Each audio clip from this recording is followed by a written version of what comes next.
खबरों पे आते हैं जी वापस। और पहली खबर यह है, एहसन इकबाल को भेरा पे जिन हालात का सामना करना पड़ा, उस फैमिली ने घर में आकर मुलाकात की और माफी मांग ली। बेवकूफ समझते हैं, क्या समझते हैं, हमें अकल नहीं, हमें पता नहीं चलता। ये ऐसे हो सकता है कि वो लोग पब्लिक प्लेस पे खड़े होकर अपनी सिक्योरिटी को रिस्क में डाल के एक वफाकी वजीर को चोर चोर के नारे लगाएं और बाद में उनके घर जाके माफी मांग लें? ऐसे होता है? मैं जानता हूं कितना दबाव होगा, आप लोग भी जानते हैं कितना दबाव होगा, और जिन लोगों ने यह दबाव पहले बर्दाश्त किए हुए अपनी जिंदगी में, उनको भी आइडिया होगा कि दबाव तो होगा। मेरा एक सवाल है इस सारे मामले के ऊपर, हो सकता है बात ठीक हो, एहसन इकबाल साहब जो फरमा रहे हैं वो ठीक हो, लेकिन लोगों का रिएक्शन तो सोशल मीडिया पे कुछ और ही कह रहा है। लोग मानने को तैयार नहीं है कि इतने आराम से लोग आके, जो चोर आपको कह रहे हैं वो आके आपसे माफी खुद ही मांग लें। हालात नॉर्मल नहीं हो सकते उन लोगों के लिए, ये क्लेम किया जा रहा है। मेरा ये कहना है कि क्या नवाज शरीफ आज तक बरतानिया में किसी एक आदमी से माफी मंगवा सका जिसने नवाज शरीफ को चोर कहा, डाकू कहा, गद्दार कहा, कुछ भी कहा? मियां नवाज शरीफ साहब की रोज वहां पे इज्जत अफजाई करते हैं ना लोग। जब मियां साहब बाहर निकलते हैं, उनकी फैमिली बाहर निकलती है, पीछे लग जाते हैं, चोर चोर, डाकू डाकू, रोज लोग कहते हैं। कोई एक आया जिसने आकर मियां साहब से मुलाकात की हो, माफी मांगी हो कि मियां साहब माफी चाहते हैं, आपको चोर नहीं कहना चाहिए था? वो शयान अली जो चोर कहता था, वो रोजाना पीछे पीछे फिरता है मियां साहब के। हर एतवार को, हर हफ्ते को वो पिज्जा और बर्गर लेके और बोतल पकड़ के जाके मियां साहब के घर के बाहर खड़े होकर नारे लगाते हैं। तो वहां तो किसी ने माफी नहीं मांगी, और वहां पे तो आप माफी का मुतालबा भी नहीं करते। आप लोगों के चादर और चार दीवारी का तकद्दुस पामाल कर दें, लोगों के घरों के अंदर घुस जाएं, तो ठीक है, आप माफी नहीं मांगेंगे। यानी लोगों की निजी जिंदगी के ऊपर आप हमला कर दें, आप मुखालिफ सियासतदानों पर आवाजें कसें, आप यानी उनको, मुखालिफ सियासतदान को एक आवाज कोई कस देना, तो आप लोग कहते हैं कमाल हो गया, ये पब्लिक रिएक्शन है। पब्लिक रिएक्शन है, कमाल हो गया। अपने हलकों में कैसे जाओगे? लोग अंडे और टमाटर मारेंगे इमरान खान को, ये आपकी ख्वाहिश थी, ये आपकी लीडरशिप कहती रही एहसन इकबाल साहब कि इमरान खान को अंडे और टमाटर मारे जाएंगे, आपकी लीडरशिप कहती रही है। लेकिन इमरान खान जहां जाते हैं पब्लिक में लोग खुश होते हैं, आप जाते हैं लोग चोर चोर कहते हैं। वजह क्या है? लंदन में आप क्यों नहीं लोगों से कहते माफी मांगो आके? वहां कोई नहीं आके माफी क्यों नहीं मांगता? क्योंकि वहां पे उनके ऊपर वो प्रेशर और दबाव नहीं होता।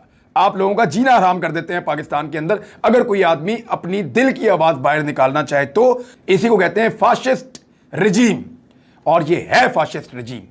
इंपोर्टेड हुकूमत को बचाने के लिए, अपने आप को कायम रखने के लिए कुछ चीजें जो हैं वो बहुत इंपॉर्टेंट हैं। वहां तो लंदन में तो नमाज नहीं पढ़ सकते पब्लिक के अंदर जाके, ये तो सूरत हाल है वहां पे।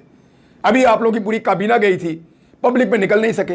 पूरे यूरोप के अंदर आपके लोग नहीं निकल के पाकिस्तानियों को वहां फेस कर सकते, ना आप लोग फिर सकते हैं, ना मिल सकते हैं लोगों को।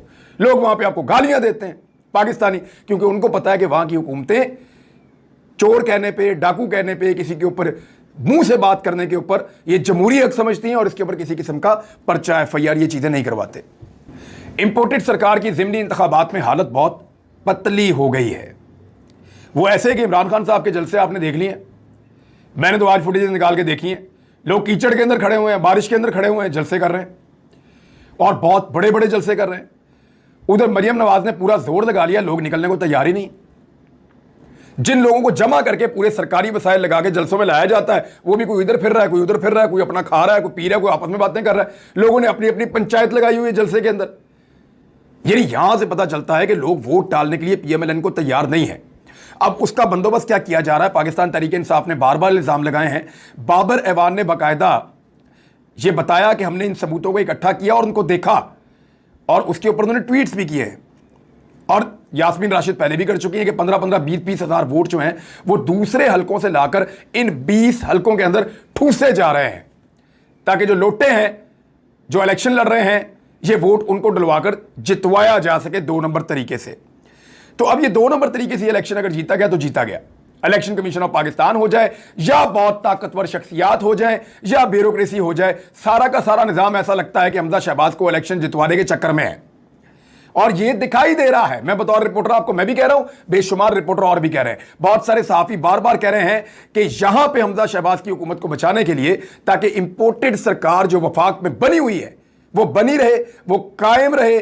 और ये जो चूचू का मुरब्बा पाकिस्तान में इस वक्त हुकूमत कर रहा है, इतनी सारी जमातों का, को 15-16 जमातें इकट्ठी हो गई हैं, और वो पाकिस्तान की अवाम को रोजाना की बुनियाद पर पीस रहे हैं महंगाई के जरिए से, उनकी हुकूमत कायम रह सके, क्योंकि अगर पंजाब गया तो सब गया। पंजाब के अंदर पूरे के पूरे वसाइल और ताकत इस्तेमाल की जा रही है।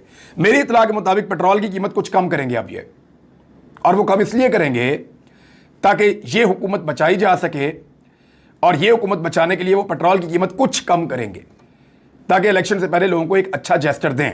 बहरहाल 100 रुपया तो इन्होंने पेट्रोल बढ़ा दिया, और इससे ज़्यादा इन्होंने बढ़ा दिया है डीजल। मरियम नवाज ने कहा कि आलमी मार्केट में $1 भी अगर पेट्रोल सस्ता हुआ ना, $1 भी, तो शहबाज शरीफ रिलीफ देंगे। लगभग $25 के करीब सस्ता हो चुका है। $100 से कम भी प्राइस आई है कुछ बीच में, $100 से कम भी प्राइस आई है बीच में। इन्होंने तो ₹1 नहीं बढ़ाया, ₹100 बल्कि बढ़ा दिया। यानी इतना झूठ, लोगों को इतना फ्रॉड, लोगों के साथ इतनी बेईमानी। इमरान खान के दौर में आप मईशत के अदाद शुमार उठाकर देखें जो शहबाज शरीफ के दौर में छपे हैं, तो रश्क आता है कि कमाल काम किया था उन्होंने। और इस दौर के अंदर इन्होंने जो तबाही फेरी है, बेड़ा गर्क करके रख दिया पाकिस्तान की मईशत का, कुछ पल्ले नहीं छोड़ा, गरीब आदमी को पीस के रख दिया इन्होंने। पेट्रोल कहां चला गया, घी कहां चला गया, आटा कहां चला गया, गैस की कीमत कहां चली गई, लोड शेडिंग कहां से कहां लेकर चले गए, इंडस्ट्री बंद हो गई, हजारों लोग बेरोजगार हो गए एक एक शहर के अंदर। बेड़ा गर्क किया इन्होंने। एक्सपोर्ट्स आपकी कहां गई, रेमिटेंसेज आपके कहां जाएंगे, टैक्स कलेक्शन का क्या करेंगे, और सख्त तरीन शराइत जो है IMF की, वो इन्होंने तस्लीम कर दी। अब राणा सनाउल्लाह का स्टेटमेंट आप देखें कि ₹100 कीमत बढ़ाने के बावजूद शराइत पूरी नहीं हो रही IMF की, क्योंकि पाकिस्तान की मार्केट रुक चुकी है, पाकिस्तान के लोगों का ट्रस्ट खत्म हो चुका है, पाकिस्तान के लोगों को सिस्टम पे एतबार नहीं रहा। लोग ये चाहते हैं कि उनको हक दिया जाए और वो इलेक्शन के जरिए से फैसला करें कि पाकिस्तान में किसकी हुकूमत होगी। लेकिन यहां तो बहुत बड़ी धांधली के इंतजामात दिखाई देते हैं, जिसपे शाह महमूद कुरैशी साहब ने कहा कि अब धांधली हुई अगर ज़िमनी इंतखाबात में तो श्रीलंका जैसे हालात हो जाएंगे। लोगों को कब तक चुप करवाया जा सकता है, ये सवाल उठाया जा रहा है।